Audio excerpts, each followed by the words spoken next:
נהריה אחלה עיר, יש פה טיילת יפהפייה, יש פה מלא מגרשים, יש פה פארק תרבות הפנאי, מגרש מקצועי של הוקי, יש פה קבוצה חזקה, זכתה באליפות הצפון, יופי של עיר.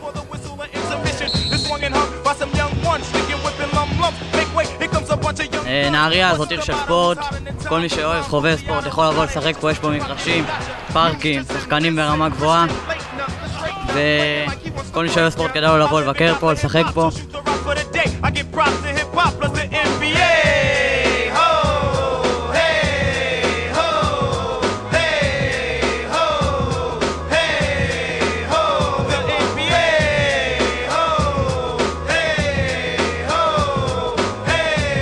נהריה אחלה עיר, יש כאן טיילת מאוד יפה, מגרש שוקי מצוין, מגרש כדורגל, כדורסל, הכל מטופח, קשיים יפים. This show.